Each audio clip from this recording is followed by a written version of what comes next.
You surface from the underground at Piccadilly Circus. Mind the gap. Making your way through the glittering lights of London's West End, you take a turn down a quaint-looking street into the notorious neighborhood of Soho. The lights are dimming, the crowd is buzzing, and you've just tuned in to the best seat in the house. Welcome to The Big Smoke, a variety show podcast. I'm Kevin Bennett, and I'll be your guide through this experience of comedy, conversation, and community. Today, we're going to the loo, the toilet, the bathroom, the washroom, the gents, the ladies, the powder room.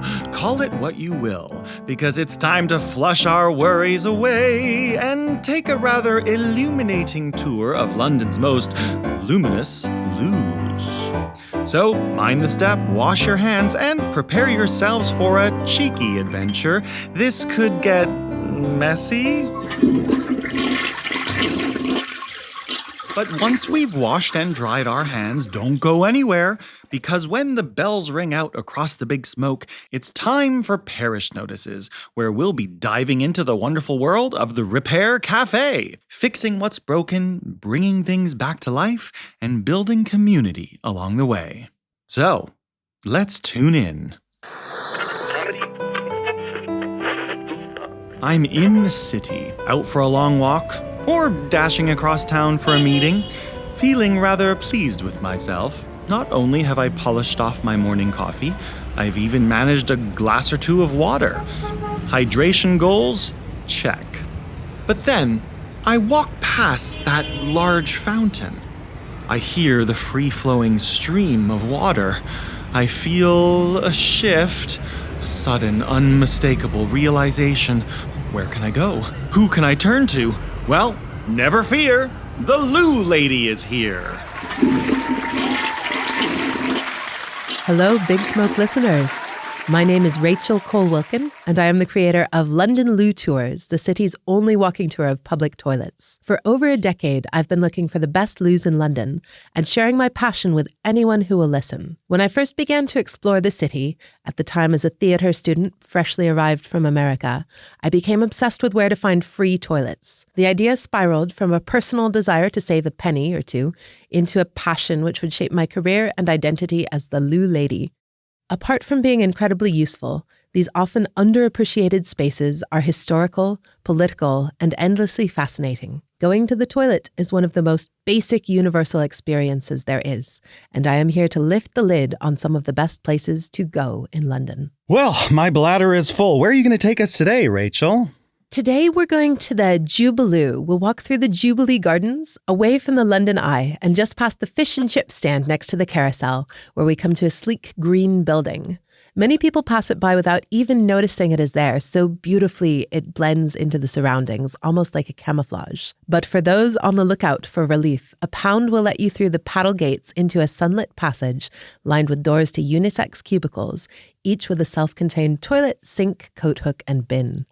There is also a room full of urinals for those in a hurry, and 2 larger cubicles with baby change facilities. This is the Jubiloo. The Jubiloo was built to celebrate the Diamond Jubilee of Queen Elizabeth II. They first opened their doors on the 2nd of June 2012 with a ceremony that included speeches from local dignitaries and a choir singing a unique rendition of Cheek to Cheek.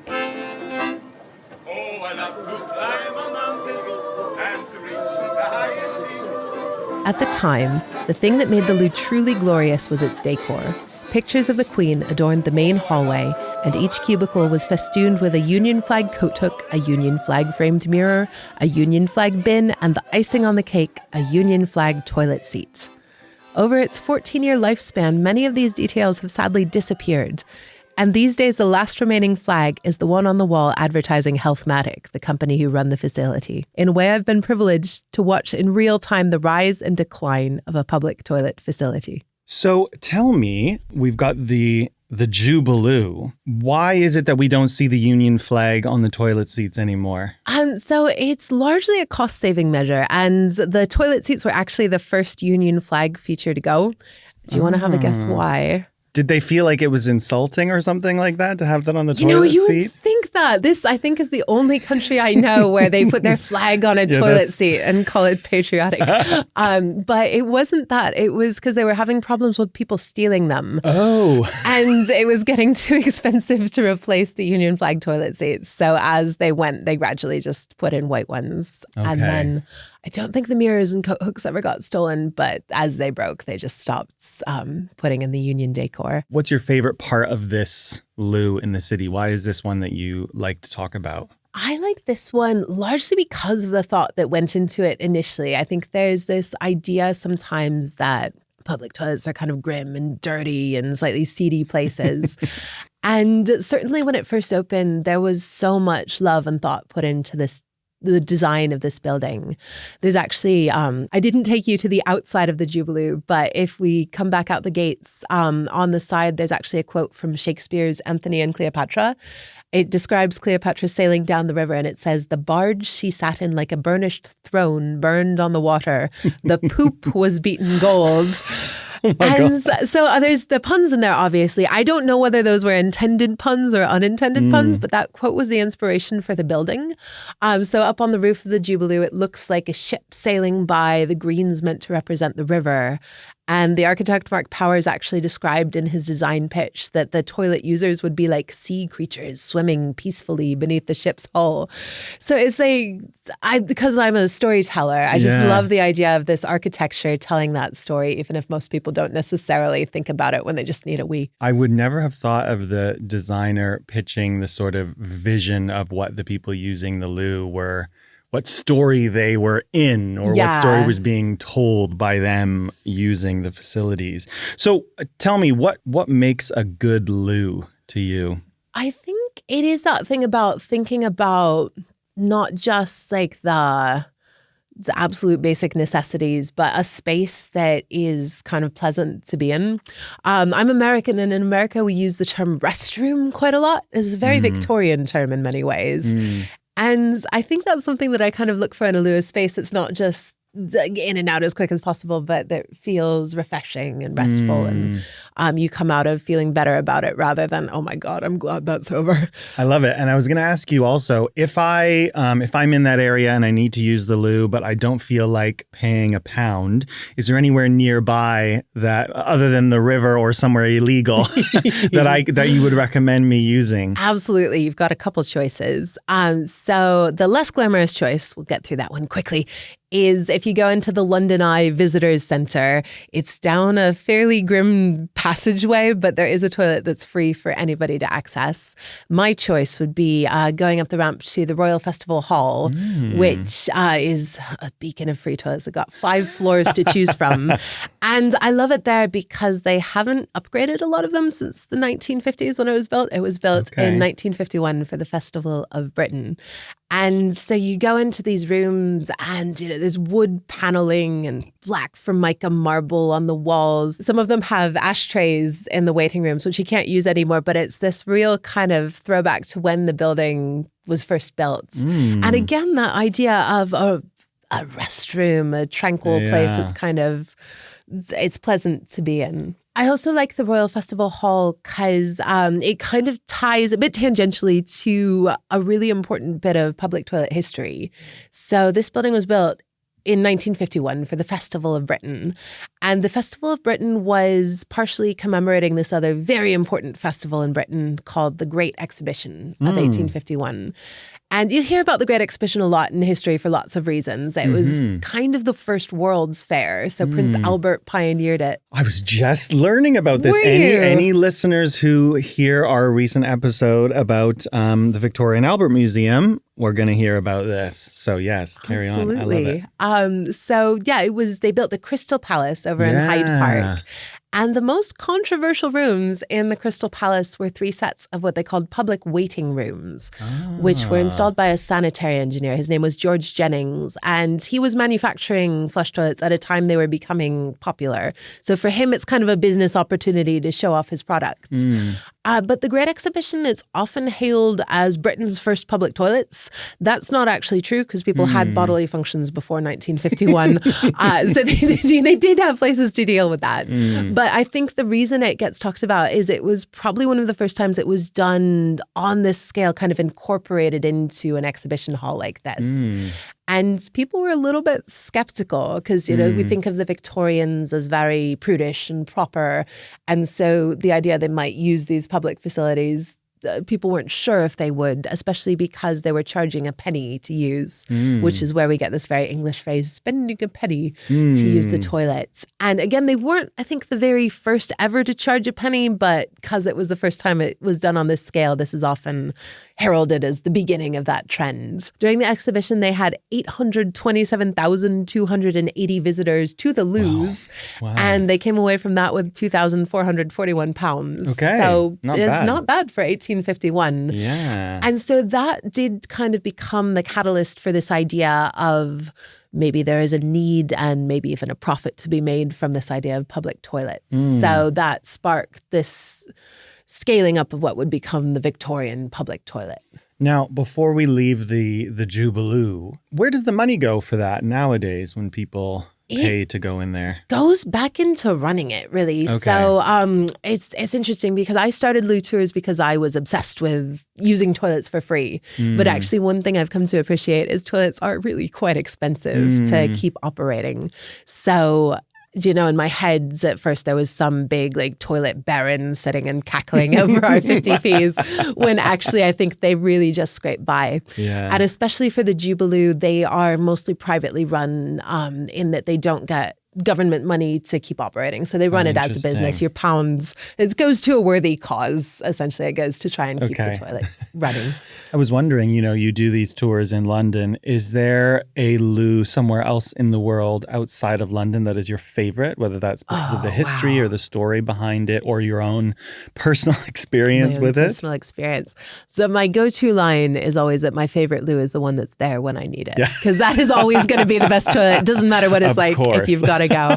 I do have in the UK, absolute highlight is in Liverpool. There's a pub called the Liverpool Philharmonic. And I may possibly have gone to Liverpool just to see that. They have the only grade 1 listed gentleman's Is that loo. more than grade 2 listed? It's more than grade 2. Wow. So grade 1 is I don't know if I've the been to most grade 1, important of the important, cannot touch it. Top grade. And it's in this pub. And again, it is just the gents because ladies in pubs and peeing wasn't a thing.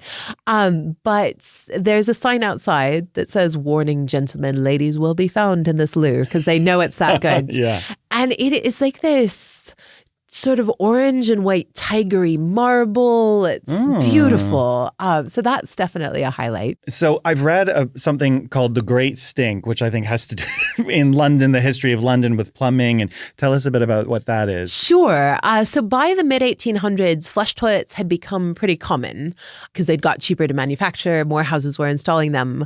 The problem was the whole system hadn't caught up. So people would install flush toilets, but they would flush either to a cesspool that then had to be emptied by hand or into a river. And when 2 million people are flushing their waste into a river, this becomes a problem. So 1858 became the summer of the Great Stink. Ooh, wonderful. It was a hot summer. Hot summer. The Thames is basically a sewer. Ugh. People started to flee the city if they could afford to. But our saving grace is that the Houses of Parliament stand right next to the water's edge. And so they could only meet in back rooms behind heavily curtained windows. And that is how you get the attention of politicians. Because once this happens, it was a matter of weeks that they managed to approve funding for a brand new sewer system. And so that's when London's sewer system was built. It was built by a man named Sir Joseph Bazalgette. And it's a great name. It was an incredibly impressive project. To give you an idea, actually, of how impressive it is, they have only just completed the first upgrade we've had to it in 160 years. Oh my God. So London's Thames Tideway Tunnel just opened last year.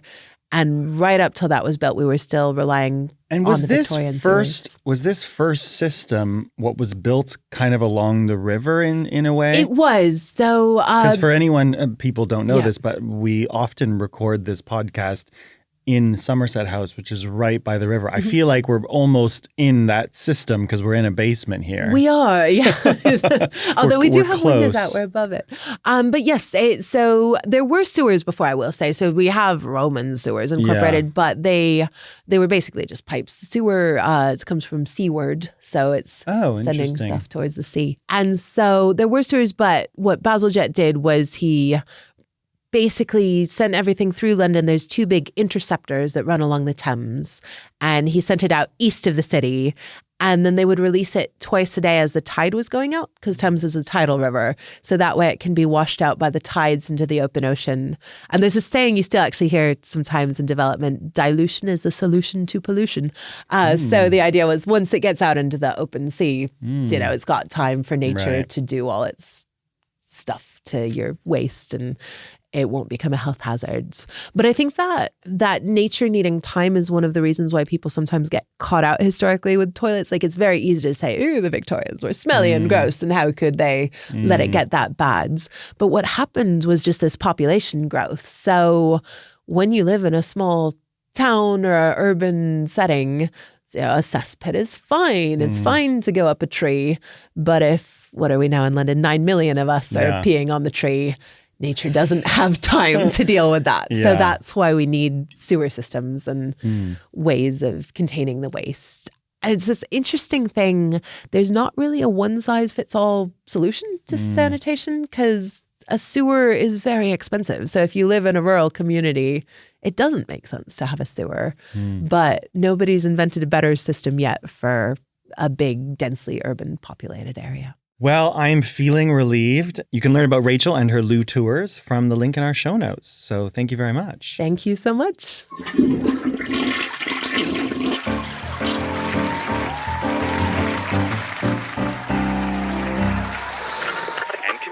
When the bells ring out across the big smoke, it's time to wander into our local village hall to discover what's pinned on the parish notice board this week. We live in a world of convenience. A world where minor inconveniences can be solved through following the mandate, out with the old and in with the new. Holes in your socks? No problem. A fresh pack at Primark is cheaper than a pint. Flickering bedside lamp driving you mad? Never fear, IKEA is here. That troublesome switch on your kettle keeps snapping off each time you go to make your cup of tea? Never mind. Another one can be delivered by 10 p.m., ensuring tomorrow morning's tea ritual is not interrupted. However, is our ability to solve these issues so easily actually a good thing? Although the UK is showing signs of improvement with its recycling, it still stands that electronic waste is the fastest growing waste type in the world, with an estimated 57.4 million tons generated globally every year. Big tech companies have a lot to answer for, making it harder and harder to buy replacement parts, and even instigating and, unfortunately, winning litigation against people who dare to try and repair their products. Take, for example, Henrik Huseby, a Norwegian small business owner who recently lost his 3-year legal battle against the $4 trillion company Apple over his right to repair broken iPhone screens with what they deemed unauthorized and therefore counterfeit parts. But let's move away from the huge conglomerates for a moment and back to your humble kettle. You may have the desire to repair that little kettle switch, but where do you even begin? Perhaps it's more convenient chucking it in the bin rather than fixing it yourself, if that's even possible. Enter the Restart Project. People bring their items that are broken. They may well be beloved items, rather like what you see on the repair shop on television. They've been in the family a long time. Or they may just be practical, your kitchen stuff like irons, vacuum cleaners, massive number of vacuum cleaners, and radios, lamps, etc. People want to keep them out of landfill, or they want to keep their beloved things going. That was the voice of Serena Potter, founder of the Southfields Mend, Fix and Repair Café in southwest London. Serena initiated the local event under the umbrella of the internationally recognized Restart Project movement, a global initiative aimed at the reduction of technological and planned obsolescence, and the increase of education, awareness, and skills development around object repair. The idea is that it's in a skills exchange. You come with your broken thing and you stay with it and you watch and see what the repairers are doing. You have a go if you can. They might teach you. So we have people who are pretty up on electronic-y stuff, but they've still got a problem with their item, and they come along and they immediately will get going alongside the repairer and they will talk about it. One of the great things is the discussion, the dialogue that goes on with people. It's amazing the number of people who actually just maybe don't know how to thread a needle and just begin to darn something. And I've seen that the clothes repairers particularly are showing people, they might have a go quite often. Somebody the other day brought in a coat and he needed the pockets darned, the holes in them. And the repairer, she showed him what she was doing. He's actually an electrician and a builder, and he now volunteers at our own repair cafe doing those kind of things. But he got really excited. He said, he wanted to learn how to sew and wanted to learn how to use a sewing machine. She got him going, both with the darning by hand and showing him on the machine. And he then took his coat home and did the other pocket. That kind of thing, particularly with the clothes, happens. People realise that it's not quite so hard and that they can learn that skill. Every item that's repaired at the Restart Cafes is logged, and the data shared on the Restart Project's Fixometer on their website. But beyond the data, there's something quieter at work. Our relationship with the objects themselves. Could repairing objects be interpreted on a deeper level? A metaphor for embracing personal relationships or personal healing? Some say the objects we carry throughout our lives become imbued with a sort of magic, an energy that connects us with our familial ancestors, our past, important memories. The author Patrick Grant explores this idea in his inspiring book, Less, discussed in detail in episode 11 of our podcast. Be sure to revisit that one. Patrick says that in the not-too-distant past, we believe that some of our soul would pass into our possessions. For this reason, people would place an old shoe into the wall or under the floor of a newly built house because they believe that our spirit, held within the shoe, would bring the house good luck. A lady brought in a clock that hadn't worked for 25 years and it was her husband's her father-in-law's clock, and he had died since. It had been sitting there for years, not working. And one of the repairers mended it, and she was so happy. It was just like the repair shop on telly. It was great. And in fact, a couple of sewers were saying that a man brought in a rug, a horse rug.